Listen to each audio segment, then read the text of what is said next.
Hi, everybody. Happy Wednesday, last day of e-learning for the week. You guys don't have school tomorrow because we have trainings all day, virtual meetings, and then like a whole school doesn't have school on Friday for Good Friday. So last day of e-learning, do a great job, and then we'll pick up fresh next week on Monday. You guys did an awesome job yesterday with the rotations lesson. I was blown away. That is a very, very hard concept to teach, especially virtually, like not in person. And you guys knocked it out of the park. So good job. Proud of you as always, and also miss you like always. You know that. All right, so a few reminders. This is another critical lesson that you really need to listen to the instruction for. It's going to be really hard to do your assignment without the video. So pay close attention. And if you need to maybe take a few pictures of the slides as I go through, that might be a good idea. And then also no school today or tomorrow. So yay for you.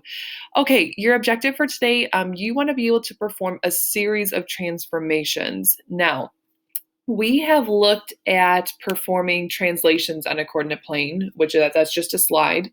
We've looked at performing reflections on a coordinate plane, which is just a flip. And then yesterday we looked at performing rotations on a slide, which is just a turn. So we've all done those single transformations that looked like this, again, just to kind of like refresh your memory. So translation, single translation, it just slid. Single reflection, it just flipped. And then a single rotation, it just turned. Today, we're going to kind of put all of those together and we're going to perform a series of transformations. Just to kind of make a connection here, if you were reading like one Harry Potter book, that's like performing one translation. But if you were reading the series, that's multiple. So you're going to be performing several transformations in one problem. Okay, a series of transformations is two or more transformations that occur or take place within a coordinate plane. So let's go ahead and dive right in. So we are going to start with performing series of transformations. Again, this is hard without you not having graph paper, but we're going to do the best that we can.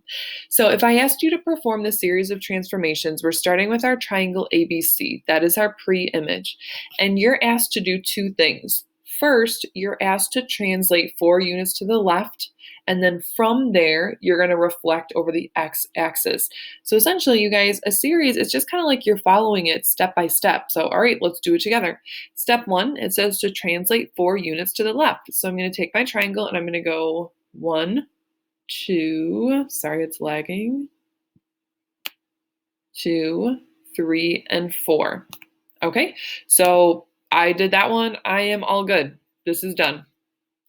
Then it says to reflect over the x-axis. So first thing you need to do is say, all right, I know that if it's a reflection, I know I'm going to be flipping it, and the x-axis is right here.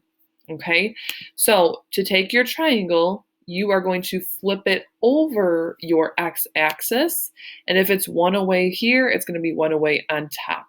So this triangle started as your pre-image.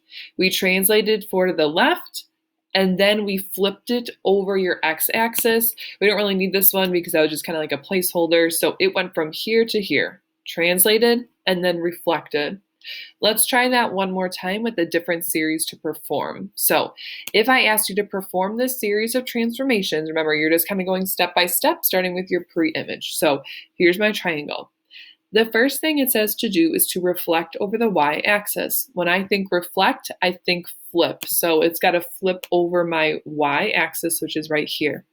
Notice that it's 2 away, so when I flip it over, it also has to be 2 away here. Okay, and when I did that, here's what it looks like. So it just flipped all the way over the y-axis. From there, it says to translate 2 units right and 1 unit up. So I'm going to take my triangle and I'm going to go 2 to the right and then 1 up. And then I'm done, you guys. And these would have primes. It just takes me a little bit to get the marker for Smart Notebook. So we started with our pre-image. We flipped over the y-axis. Notice if it's 2 away here, it's got to be 2 away here. And then from there, we translated 2 to the right and 1 up. So that's all that we had to do. Now, this is getting a little bit tougher. For these 2 pink slides, we performed the translations ourselves. Now I'm going to give you a series of transformations that happened, and you need to identify how they occurred on the coordinate plane. So if I asked you, all right, I know that two things happened to get from rectangle A to rectangle B. What were the two things that happened? First of all, I can already tell that B is oriented differently, meaning it started like this and then it turned like this. So I know somewhere in there that a rotation happened. But the first thing that I know needs to happen, I know that it needs to flip down into quadrant 3. So I know that it needs to reflect. Sorry, let me move myself over. I know that it needs to reflect over this x-axis here. Now, if A is 1 away, it's got to be 1 away from the axis down here. Okay, so I got from here to here. Now, how can I get from this temporary rectangle, and look, here's my first step. It reflected over the x-axis. How can I get from my temporary rectangle over to B? Now, if you see that it starts like this and it turns like this, a turn is a rotation. So I know that it rotated from here to here, rotated 1 time. If it's 1 rotation, it's 1 time, I know it's going to be 90 degrees. Then I just need to ask myself, well, what direction did it go? And I know that this is counterclockwise. So it started with the reflection over the x-axis, and then to get to B, I had to do a 90-degree counterclockwise rotation. Let's look at that another time just to make sure that we've got it correct. All right, so here I am. I am trying to identify how I got from rectangle A to rectangle B, and there were 2 transformations that occurred. First of all, I know that I need to get myself from quadrant 2 into quadrant 1. Now, my rectangle stayed just like this, so it didn't turn, so there's no rotation in there. But I know, look at the letters, you guys. See how A and D are here?